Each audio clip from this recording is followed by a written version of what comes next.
আচ্ছা তোমরা বলো, ওয়াইটির দাদার লাইভ তো তোমরা 3টে লাইভ সবাই দেখো।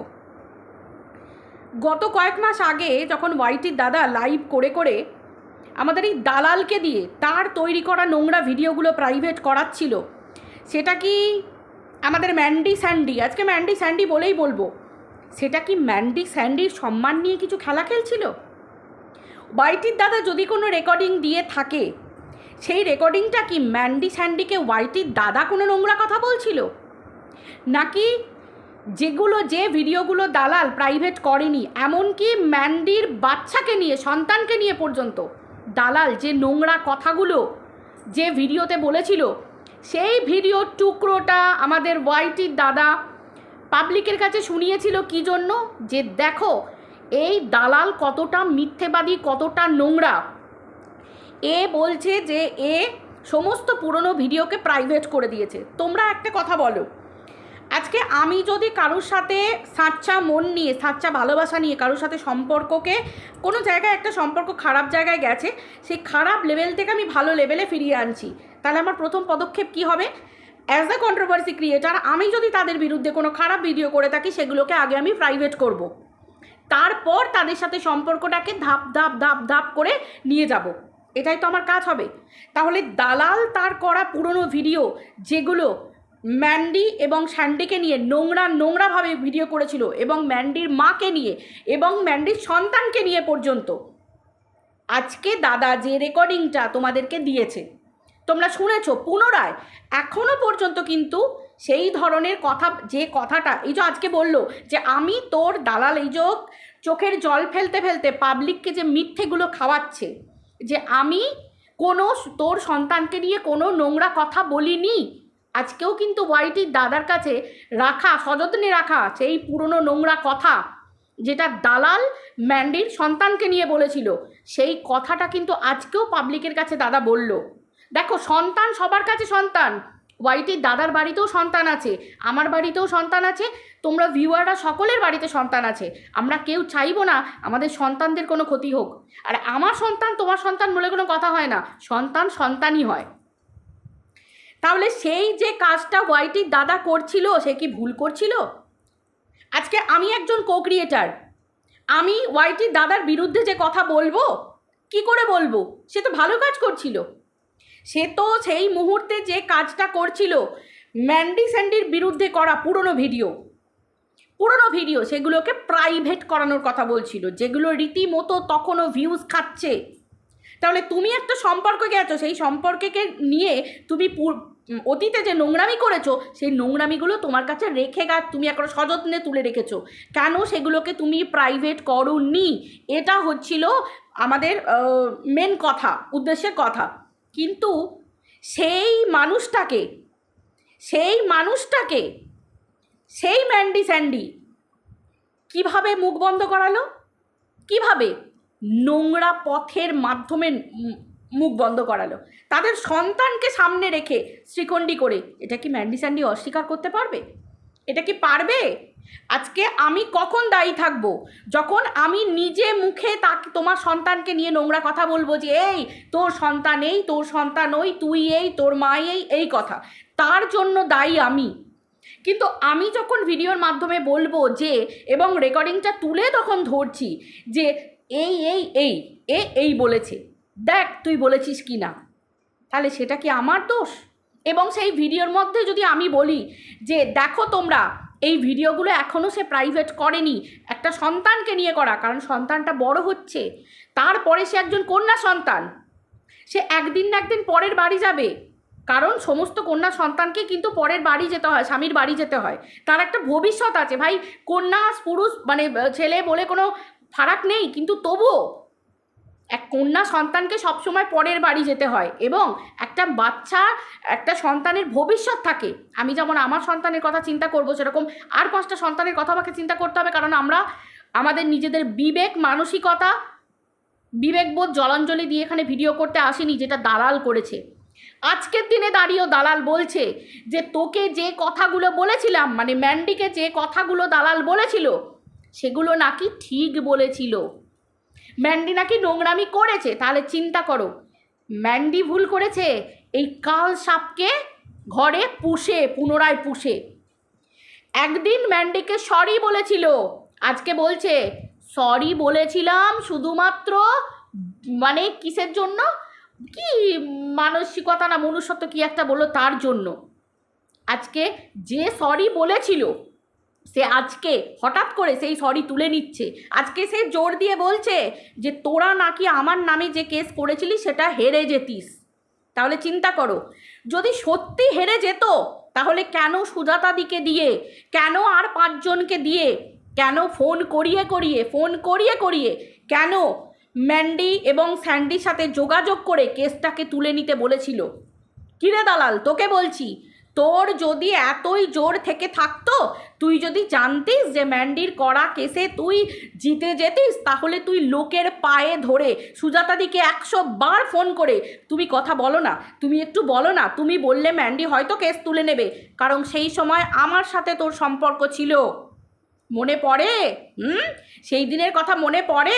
আমার কাছে সেই রেকর্ডিং পর্যন্ত সযত্নে রাখা আছে, যে রেকর্ডিংয়ের মধ্যে তুই বলেছিলিস আমাকে রাত্রে ফোন করে যে কালকে একটা ভিডিও আসবে, যদি আমাকে ভালোবেসে থাকো তাহলে খুশি হবে দেখলে, আর যদি ভালোবেসে না থাকো তাহলে তুমি অত খুশি হবে না। মানে কি না, গট আপ সেট আপ করে খাসি পার্টি হয়ে কেসটা ম্যান্ডি তোর নামে তুলে নিয়েছিল। দালাল এতটাই হিংস্র, ও পারে না বলে কোনো কাজ নেই। তাহলে একদিন যার পায়ে ধরে ক্ষমা চাইতে হয়েছিল যে ভুল করেছি, যাকে সরি বলতে হয়েছিল, তুই যদি এত বড় কন্ট্রোভার্সি ক্রিয়েটার হয়ে থাকবি তাহলে তোর বলা কথার পরে তোকে লোককে সরি বলে কেস তোলাতে যেতে হয় কেন? তুই ক্ষমা করেছিলিস ম্যান্ডিকে, তুই ক্ষমা করেছিলিস, হ্যাঁ তুই ক্ষমা করেছিলিস, একটা বাচ্চাকে নিয়ে পর্যন্ত, তার সন্তানকে পর্যন্ত নিয়ে নোংরা কথা বলেছিস। হ্যাঁ, দেখবি পাবলিকের খেল দেখবি।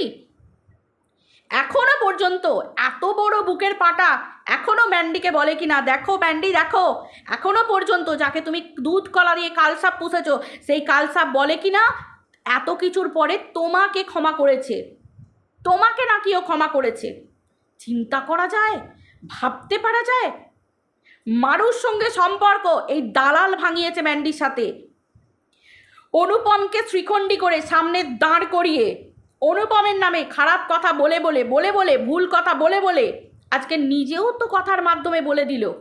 আজকে যদি তুই মারুকে ভালোবাসিস, অনুপমকে ভালোবাসিস, তুই তো জানিস যে অনুপমের বেশি রোজগার নয়, যতটুকু রোজগার ঠিক আছে, হয়তো ওদের টাকা পয়সায় টান ছিল, সে তার বউকে দীঘা ঘোরাতে নিয়ে যাবে, হয়তো তার ওয়ালেটে টাকা ছিল না, হয়তো তার কম টাকা ছিল, 2000 টাকাই তো চেয়েছিল। কেউ 2000 টাকা নিয়ে দীঘা ঘুরতে যেতে পারে না, আরও একটু মোটা টাকা লাগে, নিশ্চয়ই কিছু শর্টেজ ছিল, তাই তোকে 2000 টাকা চেয়েছিল। তুই যদি এতই দিদি বলে থাকিস, তুই যদি মারুকেও বোন ভেবে থাকিস, এত কিছু করে থাকিস, সেই 2000 টাকাটা না দিবি ঠিক আছে, আমার কাছে পয়সা নেই বা আমার কাছে আছে তবু আমি দেবো না, ঠিক আছে, কিন্তু তাই বলে ম্যান্ডির কান ভাঙিয়ে ম্যান্ডির কাছে অনুপমকে খারাপ করে মারুর সাথে সম্পর্কটা যাতে ম্যান্ডির আরও ফাটল ধরে যায় সেই চেষ্টাটাই দালাল করেছিল। তাহলে চিন্তা করতে পারছো, একটা মানুষের সম্পর্ককে রাখতে দেয়নি, সব কিছু শেষ করে দিয়েছে, ট্যাস করে দিয়েছে। কিন্তু তার সাথে মিলিয়ে এই ম্যান্ডির ঘাড়ে বন্দুক রেখেই কিন্তু আজকে মেল ক্রিয়েটারের নামে যে ঘটনা ঘটেছিল তার সাথে কিন্তু এই দালালের নামও এখন শুনতে পাচ্ছি যোগ ছিল, তাই তো? দালালের নামও যোগ ছিল। আজকে একটা মা কি করে পারে তার সন্তানকে শ্রীখণ্ডী করে সামনে রেখে একটা মানে কাকু সম মামা সম একটা মানুষের সাথে এরকম নোংরামি করতে? আজকে আমি একজন কো ক্রিয়েটার, আমি পারবো, আমি মা হয়ে আমি পারবো, আমি আমার কন্যা সন্তান হোক বা যাই হোক না কেন, আমার সন্তানকে মিথ্যে শিক্ষা দিতে? যে তোমাকে যদি জিজ্ঞাসা করা হয় তুমি বলবে হ্যাঁ, এই যে মিথ্যে কথাটা আমি আমার সন্তানকে শেখাতে পারবো? কারণ এই যে আমি মা হয়ে তাকে মিথ্যেটা শেখাচ্ছি, কারণ একটা বাচ্চা সবসময় সত্যি কথা বলে দেয়, সে কখনো মিথ্যে কথা বলতে পারে না। তাহলে আমাকে যদি কোনো কিছুর জন্য তাকে তৈরি করতে হয়, তাকে আমাকে মিথ্যে শেখাতে হবে। একটা মিথ্যে কথা বলে একটা মানুষকে শুধুমাত্র নিজেদের রাস্তা পরিষ্কার করার জন্য, শুধুমাত্র নিজেদের অহংকার ঔদ্ধত্য বজায় রাখার জন্য, শুধুমাত্র একটা মানুষকে জব্দ করার জন্য, সাহেস্তা করার জন্য এরা এই নোংরা কাজটা পর্যন্ত করেছে। আজকে মা হয়ে একটা সন্তানকে আরও প্রবলেমের মুখে ঠেলে ফেলে দেওয়া। আজকে কি ম্যান্ডি করেনি দালালের সঙ্গ নিয়ে? এরা দুজনেই সমান দোষী। আজকে তো ম্যান্ডিকে ভোগ করতে হবেই, ভোগ করতে হবেই। সারা ওয়াইটি বলেছিল, ম্যান্ডির প্রত্যেকটা ভিউয়ার বলেছিল এই কালসাপকে ঘরে তুলো না। দেখো ম্যান্ডি আজকের দিনে দাঁড়িয়ে ওই কালসাপ বলছে যে তোমার চরিত্র নাকি খারাপ, তুমি নাকি ব্লগার নাও, ব্লগিং করে তুমি যতটা না দেখিয়েছো, তুমি তোমার চরিত্র বিক্রি করে টাকা রোজগার করেছো, তোমাকে এর জন্য সবাই চেনে। দেখেছো? দেখো, এই কথাগুলোই কয়েক মাস আগে ওই মেল ক্রিয়েটারও বলেছিল যে ম্যান্ডি সময় থাকতে ওকে ঘর থেকে দূর করে দাও, তাড়িয়ে দাও, তুমি ভালোভাবে থাকো। ওই মেল ক্রিয়েটার এবং আমরা জোর গলায় বলেছিলাম তুমি তোমার মেয়েকে সময় দাও, তাকে নিয়ে বিভিন্ন জায়গায় ঘুরতে যাও, তুমি তোমার পরিবারকে সময় দাও, স্বামীকে সময় দাও, তোমার ব্লগিংয়ে সময় দাও, তোমার বিজনেসে সময় দাও, কিন্তু এই কাল সাপের পাল্লায় পড়ো না, তোমাকে আবার ছোবল মারবে, তোমাকে অ্যানাকোন্ডা হয়ে গিলে খাবে। এই কথাগুলোই কিন্তু মেল ক্রিয়েটার এবং আমরা বলেছিলাম। কিন্তু তার ফল কি হলো? কি হয়েছিল তার ফল? উল্টো হলো। যে মানুষটা একটা পুরুষ মানুষ হয়ে জোর গলায় বলেছিল যে ম্যান্ডি তোমাদের বিরুদ্ধে করা পুরনো ভিডিওগুলো ডিলিট করতে বলো যদি তোমাদেরকে সত্যিই ভালোবেসে থাকে। একটাই স্লোগান ছিল, যদি তোমাদের সত্যিই ভালোবেসে থাকে পুরনো ভিডিওগুলো ডিলিট করতে বলো, যদি তোমাদের ভালোবেসে থাকে। সেইটাই বলাটাই তার জীবনে কাল হয়ে দাঁড়ালো, তাই তো? একটা মা কি করে পারে এতটা নোংরামি করতে? কি করে পারে? বুকটা কাঁপেনি সেদিন একবারও? ওপরে তো ভগবান আছে বলেই কিন্তু মেল ক্রিয়েটারের একটা চুলও বাঁকা করতে পারোনি, উল্টে তোমরা হাসির পাত্র হয়েছো, খিল্লির পাত্র হয়েছো। কেন হয়েছো? কিসের জন্য হয়েছো? খুব তো মাথা উঁচু করে বলেছিলে যে হ্যাঁ তুমি পদক্ষেপ নিয়েছো, আইনি পদক্ষেপ নিয়েছো। তো আইনি পদক্ষেপের ফলটা কি হয়েছিল একটু জানাবে? ফলটা কি হয়েছিল সারা পৃথিবী জানে, সারা পৃথিবীর মানুষ জানে যে তোমরা কি করেছিলে। এটা তো সত্যি কথা। তোমাদের ব্লগিংয়ে, তোমাদের অ্যাজ আ ব্লগার তোমরা কি করেছো, কি দেখিয়েছো, সারা পৃথিবী জানে। তারপরেও মানুষ তোমাদেরকে সব কিছু ভুলে গেছে, ক্ষমা করে দিয়েছে। কেন? তোমাদের একটা ছোট সন্তান আছে, তার ভবিষ্যৎ আছে। তুমি একজনের মা, তুমি একজনের স্ত্রী, তুমি স্ত্রী, তার আগে হচ্ছে তুমি একটা সন্তানের মা। ঠিক আছে? একটা পুরুষ একটা স্ত্রীকে ক্ষমা করে কখন? যখন সে সন্তানের মা হয়ে যায়। সেই পুরুষটাকেও ভাবতে হয় যে সে এখন শুধু আমার স্ত্রী নয়, সে এখন আমার সন্তানের মা, আমার সন্তানের মঙ্গল হবে সেটা জেনে হাজার কিছুর পরেও যদি সে কোনো ভুলও করে থাকে তাকে আমাকে ক্ষমা করে দিতে হবে। তোমার স্বামী কিন্তু করেছিল, তারপরে কিন্তু মানুষ চুপ করে গেছিল। কিন্তু তুমি কি খেলা খেলতে গেলে? এই কালসাপকে তুমি ঘরে তুলে নিলে। তুমি কেসটা না হয় তুলে নিয়েছিলে, তুমি তাকে ঘরে তুলে নিয়ে তুমি পাবলিকের সাথে কন্ট্রোভার্সি খেলার জন্য তুমি কি করেছিলে? তুমি তাকে বুকে টেনে নিয়ে পাবলিকের কাছে দেখাতে চেয়েছিলে তুমি তাকে কত ভালোবাসো, তাকে শোধরাবার টাইম দিচ্ছ। কিন্তু তুমিও তো জানতে যে সে শোধরাবার নয়। আর জানতে বলেই সে যখনই পিছন ফিরত তোমাদের দলের মধ্যে তাকে নিয়ে কুসমালোচনা হতো, খারাপভাবে সমালোচনা হতো, তুমি নিজেই বললে, তাই তো? তাহলে তুমিও তো তাকে কখনো বিশ্বাস করোনি। তাহলে তারপরেও এই নোংরা খেলাটা খেলতে হলো ওয়াইটির মেল ক্রিয়েটারকে নিয়ে। ওপরে তো একজন বসে আছেন, ভগবান তো বসে আছেন। একটা শ্রীখণ্ডী করে তোমার সন্তানকে তুমি একজনকে ফাঁসাতে চাইলে, তো সেটা তো ভগবান আছে। তার থেকে বড় কথা আমাদের দেশে আইন কানুন আছে। ঠিক আছে? এত সহজ ব্যাপার নয়, এত সহজ ব্যাপার নয়। সে যুগ আর নেই কারোর ওপর আমি একটা আরোপ লাগিয়ে দিলাম, সেই আরোপটা কেউ বিচার না করে, কেউ না দেখে তাকে ঢুকিয়ে দিল, তাকে যাবজ্জীবন করে দিল, তার ফাঁসি হয়ে গেল। না, সেই যুগ আর নেই। এখন অনেক যুগ পাল্টে গেছে। সব কিছু ছানবিন হবে, সব কিছু জানা হবে, বোঝা হবে। আজকে তোমার লজ্জা লাগলো না? মা হয়ে সেদিন তোমার লজ্জা লাগেনি মা হয়ে সন্তানকে কুপথে ঠেলে দিতে? তার মানে বুঝতে পারছো তো তুমি কতটা কুসঙ্গে ছিলে। আর কুসঙ্গে তুমি ছিলে বলেই তুমি আবারও পাপ করেছিলে, তুমি আবারও পাপ করলে। তুমি নিজের সন্তানের কাছে তোমার ছোট হয়ে যাবার কথা, তোমার নজর নেমে যাবার কথা তোমার সন্তানকে সামনে দেখলে, যে আমার সন্তানকে সামনে দাঁড় করিয়ে আমি একটা নোংরা খেলা খেলেছি, যেটা ওই মেল ক্রিয়েটারটা করেই নি। এটা করা তো অনেক দূরের কথা, ভাবাও পাপ, মহাপাপ। ঠিক আছে? তো যাই হোক, কর্মের ফল তো মানুষ প্রত্যেকেই পাবে। তুমিও কর্মের ফল পাচ্ছ। তুমি যাকে বুকে টেনে নিয়ে চ্যানেলের ক্ষতি করে একদিন বিরাট মোহর দেখাতে গেছিলে, আজকে দেখো তোমার সমস্ত ভান্ডা সব পাবলিকের সামনে চলে আসছে। আজকে যার নামে তুমি করা কেস তুলে নিয়েছিলে, যে তোমাকে সরি বলেছিল, সে আজকে তোমাকে জোর গলায় বলছে যে সেই কেসে তুমি নাকি হেরে যেতে ম্যান্ডি।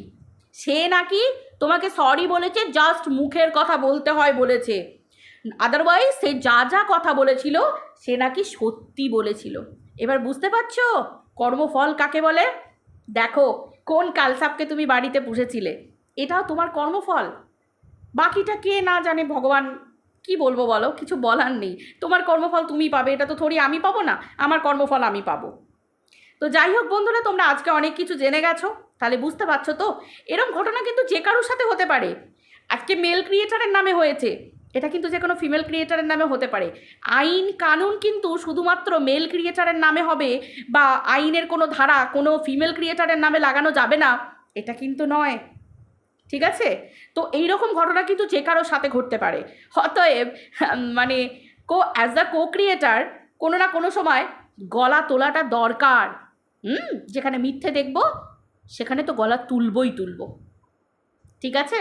জয় তো হয় সত্য মেব জয়তে, চিরকাল হয়ে এসেছে, আজও হবে, সারা জীবনও হবে। আজও হচ্ছে, সারা জীবন হবে। বুঝতে পেরেছো? এটাই হচ্ছে ব্যাপার। যাক, যে একদিন বুকে টেনে নিয়েছিল, আজকে আবারও দেখো তাকে, তার চরিত্রকে খান খান করে দিচ্ছে, পুনরায় তাকে বিক্রি করছে। অ্যাকচুয়ালি এটাই হচ্ছে এই অ্যানাকোন্ডার পরিচয়। আশা করি বুঝতে পেরে গেছে ম্যান্ডি স্যান্ডি। যাই হোক বন্ধুরা, চলো ভিডিওটা এই পর্যন্ত রাখছি, আবার দেখা হচ্ছে পরের ভিডিওতে। সবাই ভালো থেকো, টাটা।